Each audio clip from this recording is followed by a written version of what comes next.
போராட்டத்தை கைவிடுவதாக இந்திய மருத்துவர்கள் சங்கம் அறிவிப்பு வெளியிட்டிருக்கிறார்கள். கொல்கத்தாவில் மருத்துவர் கொலை சம்பவத்தை கண்டித்து நாடு முழுவதும் மருத்துவர்கள் போராட்டத்தில் ஈடுபட்டு வந்தனர்.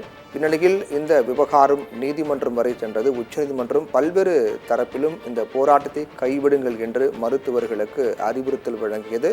நிச்சயமாக இந்த வழக்கை விசாரணைக்கு எடுத்துக்கொண்டு தீவிரமாக நடவடிக்கை மேற்கொள்ள நீதிமன்றம் வழிவகுக்கும் என்றும் அது தொடர்பான உத்தரவாதம் தருகின்றோம். ஆனால் மருத்துவர்கள் போராட்டம் காரணமாக சாமானிய மக்கள் நோயாளிகள் கடுமையாக பாதிக்கப்படுகிறார்கள் என்றும் அதில் எந்தவித சமரசத்துக்கும் இடம் இல்லை என்றும் உச்சநீதிமன்றம் தெரிவித்திருந்தது.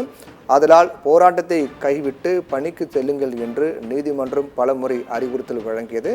அதைத் தொடர்ந்து இந்திய மருத்துவ சங்கம் அறிவிப்பு வெளியிட்டிருக்கிறார்கள். தங்கள் போராட்டத்தை கைவிடுவதாக இந்திய மருத்துவ சங்கம் அறிவித்திருக்கிறார்கள்.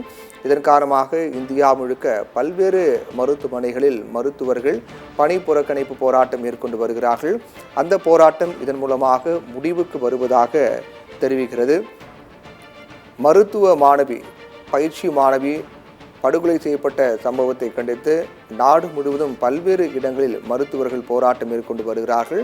மேலும் இந்த வழக்கை உச்சநீதிமன்றம் தாமாக முன்பு விசாரணைக்கு எடுத்தது. வழக்கின் விசாரணையின் போது மருத்துவர்கள் பாதுகாப்பை உறுதி செய்ய ஒரு குழு அமைத்து உத்தரவிட்டது. அந்த குழுவின் அடிப்படையில் இனி மருத்துவர்கள் பாதுகாப்பு என்பது உறுதி செய்யப்படும் என்றும், மேலும் இந்த சம்பவத்தை அடுத்து பெண் பயிற்சி மருத்துவர் கொலை செய்யப்பட்ட சம்பவத்தை அடுத்து மாநில போலீசாருக்கும் மாநில அரசுக்கும் நீதிமன்றம் பல்வேறு கேள்விகளை முன்வைத்தார்கள்.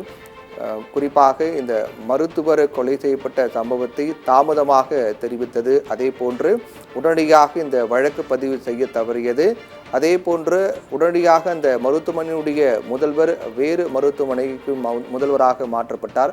அங்கிருந்து நீக்கம் செய்யப்பட்ட அவருக்கு உடனே வேறு மருத்துவக் கல்லூரியில் முதல்வர் பொறுப்பு தரப்பட்டது உள்ளிட்ட பல்வேறு கேள்விகளை உச்சநீதிமன்றம் எழுப்பியது. அதைத் தொடர்ந்து இந்த வழக்கு விசாரணை என்பது சிபிஐ வசம் சென்று தற்போது சிபிஐ இந்த வழக்கை தீவிரமாக விசாரித்து வருகிறார்கள்.